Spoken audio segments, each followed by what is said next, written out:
ओम शांति। आज है 8 मार्च, शिव बाबा की साकार मुरली। सुनते हैं बाबा के मधुर महावाक्य। बाबा कहते हैं, मीठे बच्चे, सबको सुख देने वाला भोला व्यापारी एक बाप है।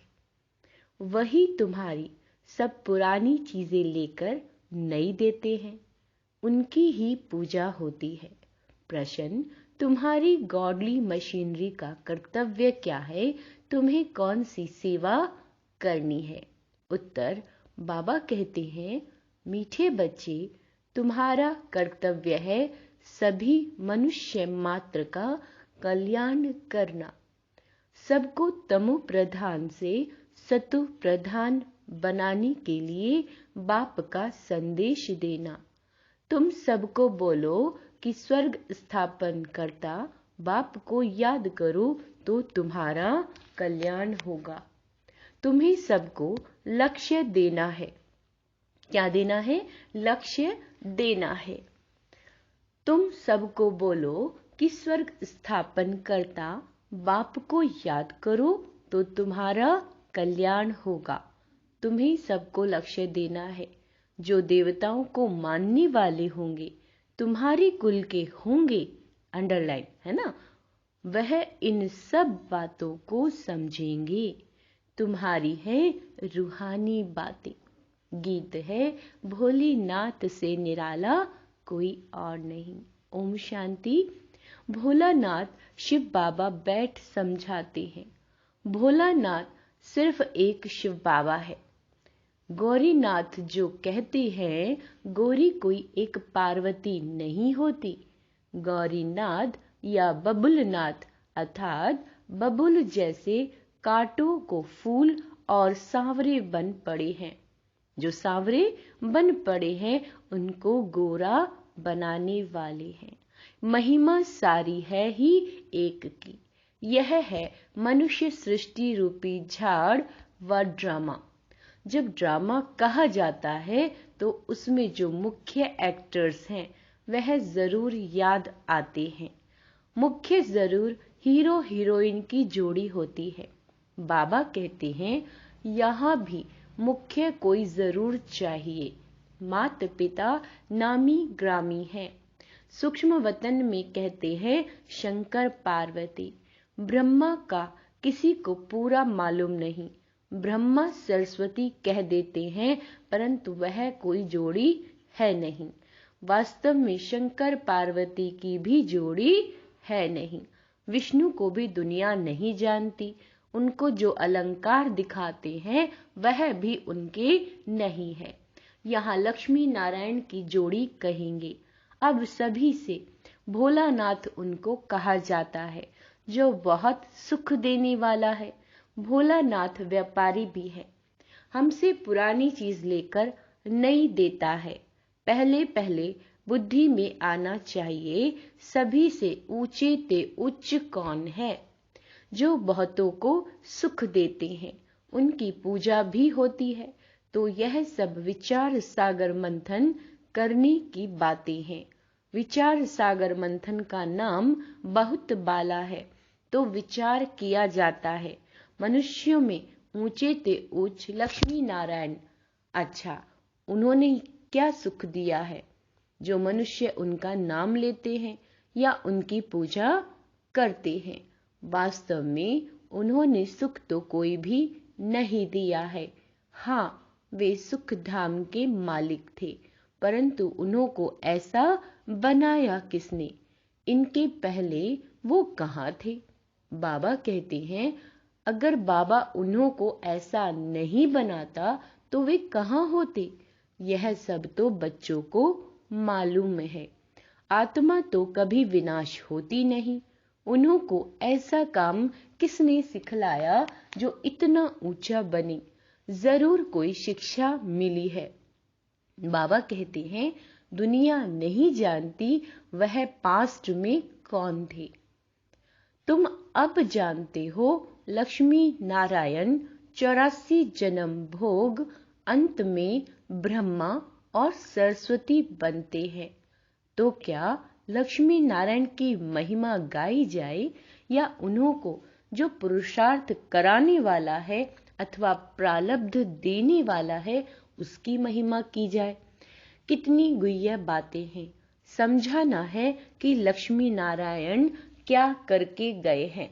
उनकी भी सारी राजधानी चली है, परंतु गायन सिर्फ एक का ही चला आता है। शंकराचार्य ने आकर सन्यासियों की रचना की, फिर उन्हों की पालना भी की। फिर जब तमो प्रधान अवस्था को पाते हैं तो उन्हें सतो प्रधान कौन बनाए। जब तमो प्रधान अवस्था को पा चुके हैं तो बाबा कहते हैं फिर उन्हें सतो प्रधान कौन बनाए। माया ने सबको तमो प्रधान बनाया है। लक्ष्मी नारायण जो सतो प्रधान थे, फिर चक्र लगाकर तमो प्रधान में आते हैं। हर एक का ऐसे होता है, भल कितने भी बड़े मर्तबे वाला हो, सतो रजो तमो से हर एक को पास करना है। इस समय सब पतित हैं, तो तमो प्रधान दुनिया को फिर से सतो प्रधान कौन बनाए। पहले पहले सतो प्रधान सुख में आते हैं, फिर दुख में जाते हैं। यह राज अब तुम बच्चों को समझाया जाता है। 84 जन्म लेना जरूर होता है, तो जरूर सतो प्रधान से तमो प्रधान बनना ही है। तो आज बाबा ये बता रहे हैं कि आत्मा को तमो प्रधान बनना है और बाबा फिर तमो प्रधान आत्मा को सतो प्रधान बनाते हैं। हर चीज बाबा कह रहे हैं सतो रजो तमो जरूर होती ही है। प्रिसेप्टर्स का भी ऐसे होता है, वह भी अब तमो प्रधान है, तो फिर भी अब सबसे ऊंचे ते उच्च कौन है। जो कभी भी तमो प्रधान नहीं बनता, अगर वह भी तमो प्रधान बन जाए तो फिर उनको सतो प्रधान कौन बनाए, फिर बलिहारी उनकी हो जाए। ऐसे ऐसे विचार सागर मंथन करने से दिल में जो पॉइंट्स जचती हैं, अच्छी लगती हैं, तो सुनाई जाती हैं। भोलानाथ परम पिता परमात्मा ही सबका सदगति दाता है, सतो प्रधान बनाने वाला है। सब दुर्गति से निकल गति सदगति को पाते हैं। नंबर वार जो भी पहले पहले आएंगे वह सतो प्रधान सतो रजो से होकर फिर तमो प्रधान बनेंगे जरूर।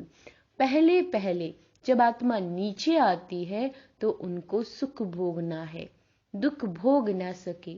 मनुष्य पहचान नहीं सकते कि यह नया सोल है, इसीलिए इतना सुख और मान है। अब सबकी तमो प्रधान अवस्था है।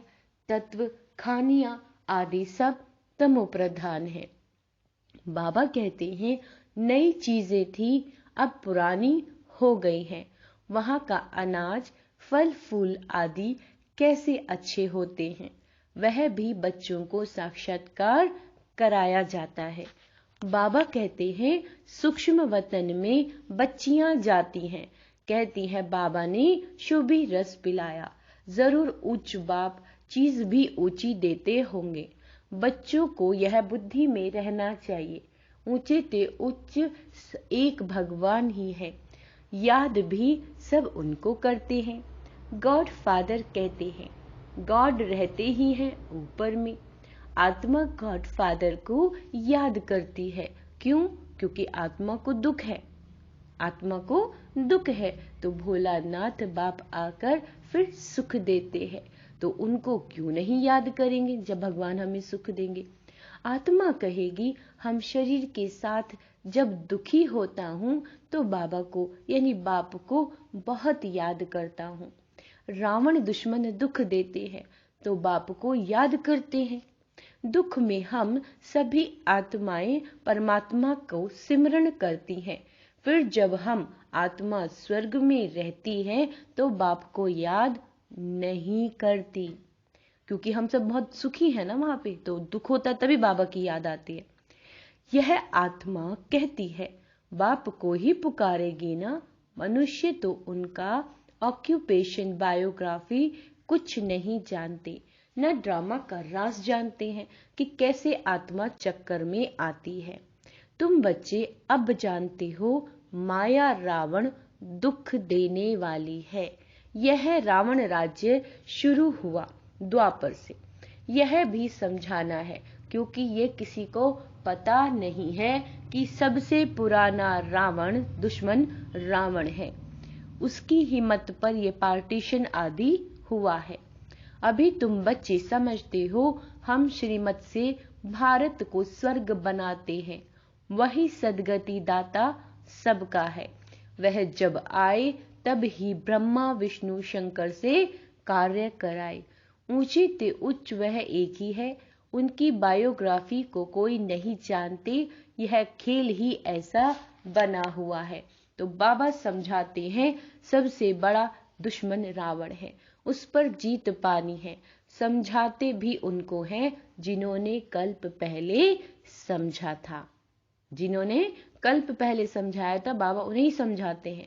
वही शूद्र से ब्राह्मण बनते हैं। अब विचार करो, सतयुग से त्रेता अंत तक कितनी संप्रदाय वृद्धि को पाती रहेगी। त्रेता तक कहां से कह रहे बाबा? सतयुग से त्रेता तक। तो इतने सबको ज्ञान देने की सर्विस करनी है। इतने सब में ज्ञान का बीज भरना है। ज्ञान का विनाश तो नहीं होता, लड़ाई वालों का भी उद्धार करना है। हमारे देवी संप्रदाय वाले जहां होंगे वह निकल आएंगे। उन लड़ाई करने वालों को कहा जाता है जो युद्ध के मैदान में मरेंगे वह स्वर्ग में जाएंगे। परंतु क्या कहा बाबा ने? परंतु उनके कहने से स्वर्ग में जा नहीं सकते जब तक तुम लक्ष्य ना दो। लक्ष्य सिर्फ ब्राह्मण ही दे सकते हैं। मरना तो है ही। मुसलमान अल्लाह को याद करेंगे, सिख लोग गुरु नानक को याद करेंगे, परंतु स्वर्ग में थोड़े ही जा सकेंगे। स्वर्ग में जाना होता है संगम पर। तो इन लड़ाई आदि वालों को भी सिवाय तुम ब्राह्मणों के यह मंत्र कोई दे ना सके। स्वर्ग का मालिक बनाने वाला ऊंचे सबसे ऊंचा वह बाप है। बाबा कहते हैं यह तो ठीक है भगवानुवाच्य कि युद्ध से में मरने से स्वर्ग में जाएंगे, मगर कौन सी युद्ध? मगर कौन सी युद्ध? बाबा कहते हैं युद्ध है दो, एक है रूहानी, दूसरी है जिस्मानी। उन गोली चलाने वालों को भी तुम ज्ञान दे सकते हो। गीता में भी है मन मना भव, अपने बाप और स्वर्ग को याद करो तो स्वर्ग में जाएंगे। बाबा कहते हैं जब संगम युग हो तब ही तुम स्वर्ग में जा सकते हो। वह है जिस्मानी बातें, यह है सब रूहानी बातें। कैसी बातें? ये रूहानी बातें हैं। हमारी है माया पर जीत पाने की युद्ध।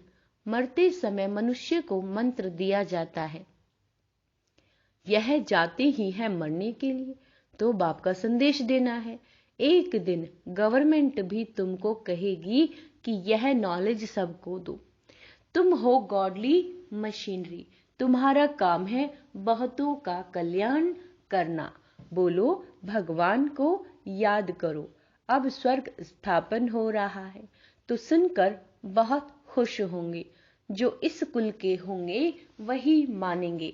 देवताओं को मानने वाले ही इन बातों को समझेंगे।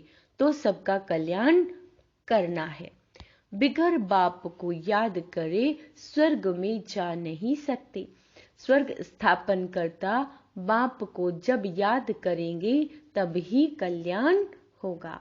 बाबा ने समझाया है लड़ाई वाले वह संस्कार ले जाते हैं तो फिर लड़ाई में ही आ जाते हैं। आत्मा संस्कार ले जाती है, न स्वर्ग में तो बाबा कहते जा ना सके।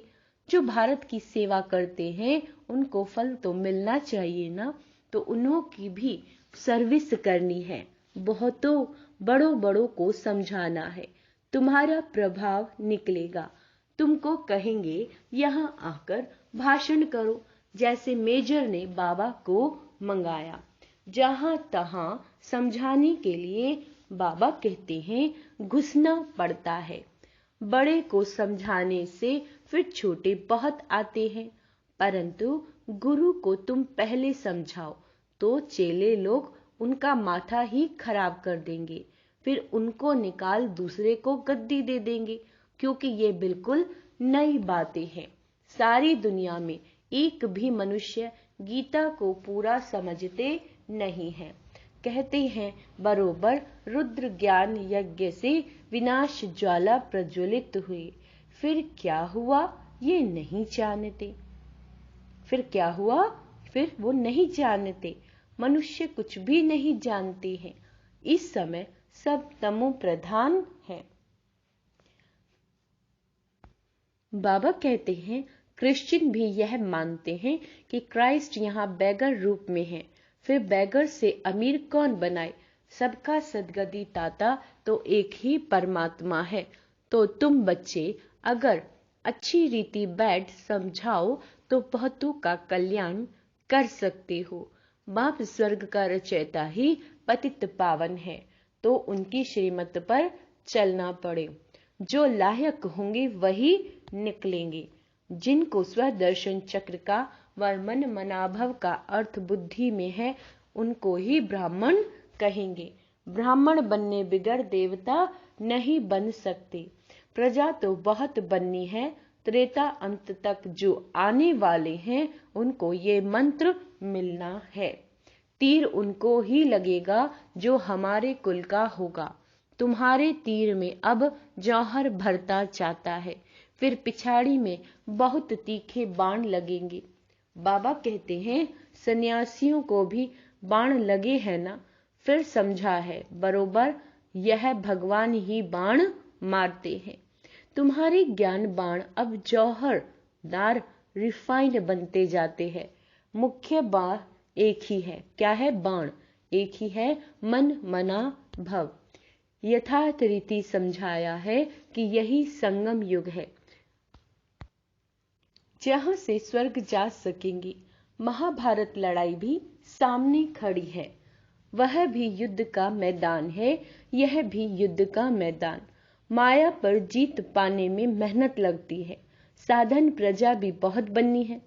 जो इस कुल में आने वाला नहीं होगा उनको याद ही नहीं पड़ेगा। बाबा कहते हैं सर्विस के लिए विचार सागर मंथन करते रहेंगे तो तुमको ज्ञान की पॉइंट्स आएंगी। उस युद्ध में भी विचार सागर मंथन चलेगा। ऐसे करेंगे तो जीत पाएंगे। बुद्धि तो चलती है ना, प्रैक्टिस भी करते हैं।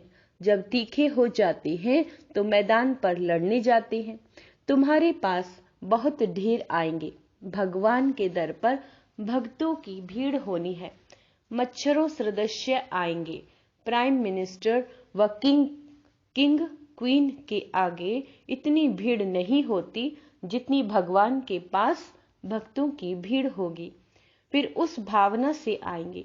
कोई खराब विचार नहीं रहेगा। यह तो निराकार बाप है ना, तो समझ में आता है भगवान के आगे भक्तों की भीड़ होनी चाहिए। आना भी सबको यहाँ पड़ेगा। यहाँ अपना जड़ यादगार एकदम एक्यूरेट है। शिव बाबा का भी चित्र है। जगत पिता जगत अम्बा भी है। यह अभी का तुम्हारा ग्रुप है, शिव शक्ति सेना का। क्या है? शक्ति सेना का। अच्छा, मीठे मीठे सिके लदे बच्चों प्रति माता पिता बाप दादा का याद प्यार और गुड मॉर्निंग। रूहानी बाप की रूहानी बच्चों को नमस्ते। हम रूहानी बच्चों की रूहानी बाप दादा को याद प्यार, गुड मॉर्निंग, नमस्ते मीठे बाबा, शुक्रिया बाबा, शुक्रिया। धारणा के लिए मुख्य सार। बाबा कहते हैं ब्राह्मण सो देवता बनने के लिए स्व दर्शन चक्र का और मन मनाभव का अर्थ बुद्धि में यथार्थ रीति रखना है। सबको लक्ष्य देने की सेवा करनी है। स्वदर्शन चक्र घुमाना है ना, और मन मनाभव का अर्थ भी बाबा कहते हैं बुद्धि में रखना है। सबकी सेवा भी करनी है। माया पर जीत पाने के लिए विचार सागर मंथन कर ज्ञान की गहराई में जाना है। रतन निकालने हैं। वरदान है पवित्रता की स्टेज द्वारा अविनाशी ईश्वरीय मस्ती का अनुभव करने वाले होली हंस भव। होली पर सभी बड़े छोटों के भान को भूल आपस में एक समान समझ मस्ती में खेलते हैं। दुश्मनी के संस्कार भूल मंगल मिलन मनाते हैं। यह रस्म भी अभी की है। आप बच्चे जब होली अर्थात पवित्रता की स्टेज पर ठहरते हो, बाप के संग के रंग में रंगे हुए होते हो, तब ईश्वरीय मस्ती में देह का भान और भिन्न भिन्न संबंधों का भान, छोटे बड़े का भान विस्मृत हो एक ही आत्म स्वरूप का भान रहता है। जब हम बाबा के रंग में रंग जाते हैं तो बाबा कहते हैं आत्म स्वरूप का भान रहता है। फिर छोटे बड़े है ना, सब चीजों का भान नहीं रहता, बस आत्मिक स्वरूप का ही भान रहता है। यही होली हंस स्थिति है।